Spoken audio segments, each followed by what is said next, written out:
I am Dr. Jessie John, Assistant Professor, Department of Anatomy, Jyoti Vidyapeeth Women's University, Jaipur. Today we are discussing anatomy of anterior region of the neck. So after the session, if you found any query and any doubts, then you should write down in the comment box and it will be resolved very soon.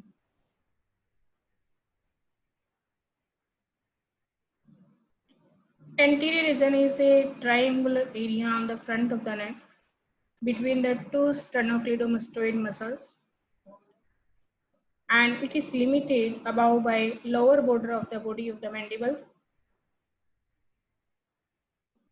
and a line extending on either side from the angle of the mandible to the mastoid process and below by the suprasternal notch. This area includes both anterior triangles and suprahyoid and infrahyoid areas too. The anterior region of the neck is divided by anterior median line into two anterior triangle of the neck. So हमने देखा है कि जो triangular area है front of the नेक होता है और उसका जो लोअर बॉर्डर होता है वो जो मैंडिबल जो बॉडी है उसका लोअर बॉर्डर और जो लाइन एक्सटेंड करता है इधर side from the angle of the mandible to the straight process and below suprasternal notch तक इसका लिमिटेशन होता है और ये एरिया इंक्लूड करती है दोनों ही एंटीरियर ट्रायंगल्स एंड जो सुप्राहायोड एंड इंफ्राहायोड एरिया है उसको भी कवर करते हैं।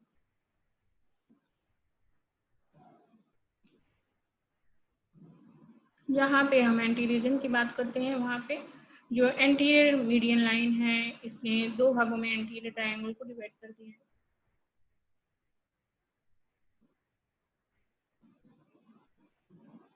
तो हम देख रहे हैं ये जो मीडियन एंटीरियर मीडियन लाइन है इसने दो पार्ट में इसको जो एंटीरियर रीजन है इसको डिवाइड कर दिया है।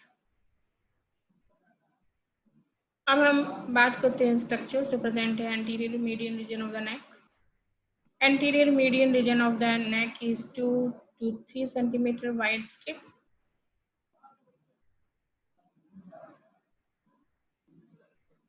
And that is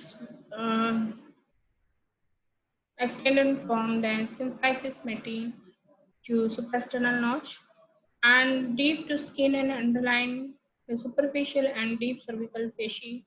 The anterior median region presents the following structure from above downwards. तो ये स्ट्रक्चर्स में प्रेजेंट होते हैं जो डीप होता है skin and superficial and deep cervical fascia के उसके नीचे। सबसे हम बात करते हैं सिम्फाइसिस मेंटी। ये लोअर बॉर्डर होता है can be felt where the two halves of the body of the mandible unite in the mid line. जहाँ पे चिन की बात करते हैं वहाँ पे जो मैंडिबल्स यूनाइट करते हैं वहाँ पे हम इसको फील कर सकते हैं, फेल्ट कर सकते हैं। फाइब्रस रफे की बात करते हैं ये जो एक्सटेंड करता है from the symphysis menti to the hyoid bone. Mylohyoid muscles of the both side meet along this raphe to form the floor of the mouth. तो ये माउथ का फ्लोर फॉर्मेशन करती है ये फाइब्रस रफे। हायोड बोन ये horseshoe shaped bone होता है and that is suspended inferior to mandible to the stylohyoid ligament like children's sitting। ये सस्पेंडेड जो मसल्स हैं उसकी वजह से सस्पेंशन रहता है इसका, बिल्कुल ऐसे लगता है कि चिल्ड्रन स्विंग जैसा ही। Hyoid bone does not articulate with any other bone and has only muscular and ligaments attachment. ये एक इसका एक स्पेसिफिक पार्ट है। ये हायोड बोन किसी और जगह से किसी और बोन से आर्टिकुलेट न होके इसके पास मस्कुलर एंड लिगामेंट जो स्ट्रक्चर्स हैं उसका अटैचमेंट रहता है। It lies at the level of the C3 vertebra and the region above and below the hyoid bone are called suprahyoid region and infrahyoid region respectively। तो हम जो इसका level है ये C3 जो वर्टिब्रा है उसके लेवल पे रहता है और जो इसके ऊपर का जो पार्ट है हम उसको बोलेंगे सुप्राहायोड रीजन और जो नीचे का पार्ट है हम उसको बोलेंगे इंफ्राहायोड रीजन। अब बात करते हैं median thyroid ligament. It is midline thickening of the thyroid membrane that connects the upper border of the thyroid cartilage to the lower border and greater corner of the thyroid bone. तो एक attachment होता है एक membrane का जो thyroid से चलती हुई थायराइड बन पे आती हैं, तो इसका जो मिडलाइन थिकनिंग होता है वो एक लिगामेंट बनाती है. The membrane is separated from the hyoid bone that is called suprahyoid bursa. इससे ये सेपरेट होती है.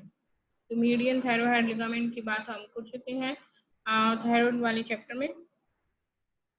Upper border of the thyroid cartilage, it is notched and can be felt. It lies opposite the body of the T4 vertebra. तो ये भी नोस्ट होती है और हम इसको फील कर सकते हैं और ये जो T4 वर्टिब्रा बॉडी है उसके लेवल पे ये सिचुएटेड रहती है. अब बात करते हैं एंगल ऑफ थायराइड कार्टिलेज. हम इसकी बात कर चुके हैं. जो एडल्ट में वो शार्प होता है, 90 डिग्री के करीब रहता है. इसको एडम एप्पल के नाम से जानते हैं. और median cricothyroid ligament, it is a midline thickening of the cricothyroid membrane that is extending from the cricoid cartilage and lower border of the thyroid cartilage.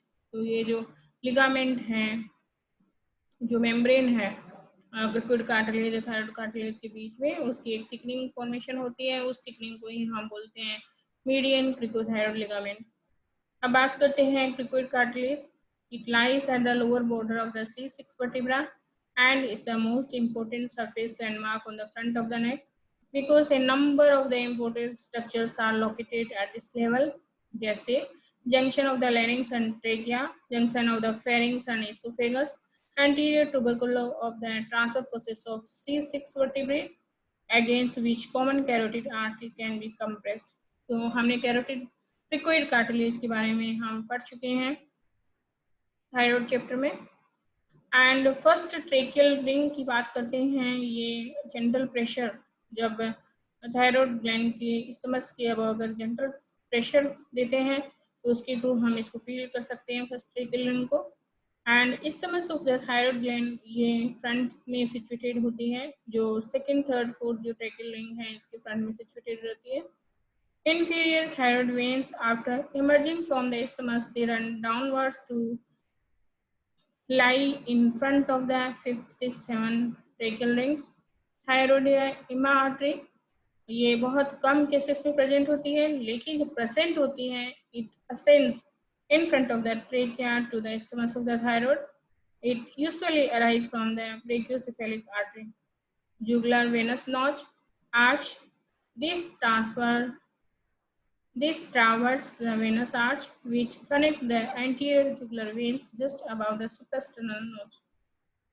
Suprasternal notch की बात करते हैं. It can be felt between the anterior ends of the clavicle. हम इसको पढ़ चुके हैं बहुत अच्छे से sternum वाले पार्ट में. It lies opposite the lower border of the body of the T2 vertebra.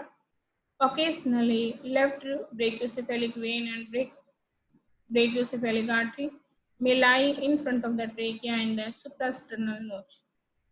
तो सुप्रास्टर्नल नोच एक बहुत ही अच्छा लैंडमार्क है. क्लिनिकल प्रैक्टिस में भी बहुत हम इसको यूज लेते हैं जब भी हम रिप्स कैलकुलेशन करना होता है. जब हम जो हमारे लैंडमार्क, जब हम सरफेस लैंडमार्क करते हैं, सरफेस एनाटॉमी पढ़ते हैं, तब हमें सुप्रास्टर्नल नोच का बहुत ज़्यादा उसमें इम्पोर्टेंस है. अब हम बात करते हैं एंटीरियर ट्रायंगल ऑफ द नेक. ये जो ट्रायंगल है, it is a large triangular space on each side of the neck in front of the sternocleidomastoid with its apex directed downwards and base directed upwards.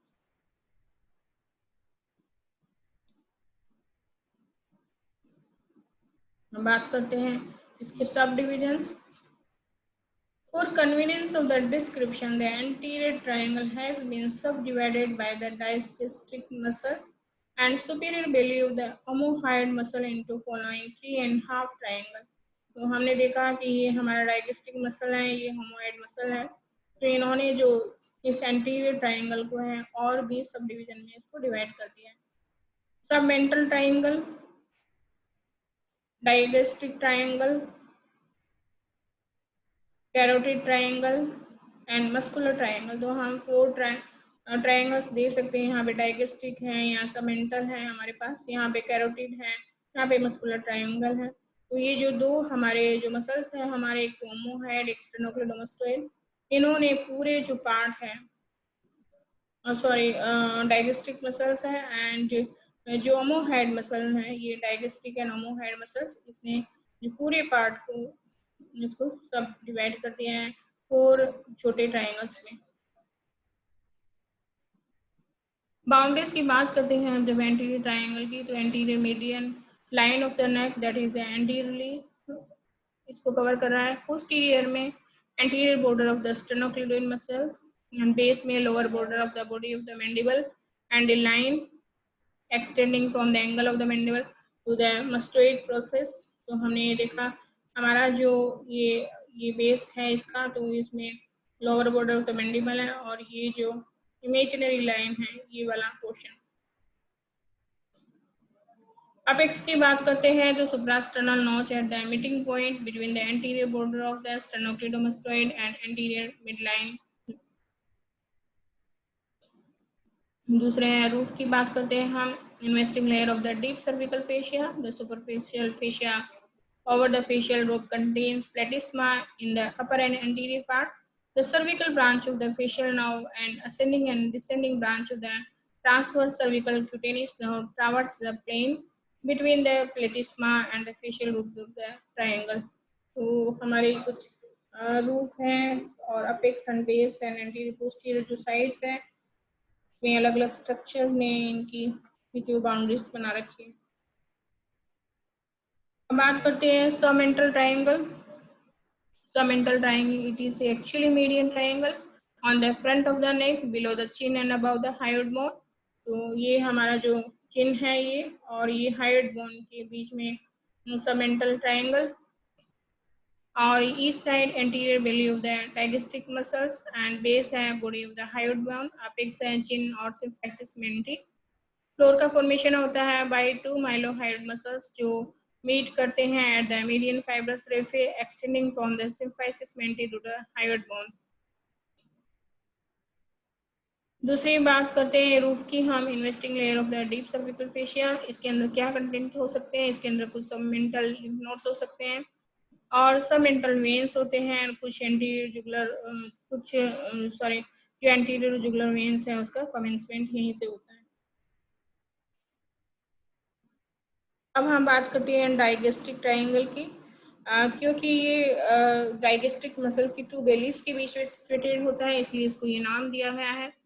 और जो boundary होती है इसकी anterior inferiorly anterior belly of the digastric muscle से बनती है, posterior inferiorly ये posterior belly of the digastric muscle से बनती है, that is supplemented by the stylohyoid muscles.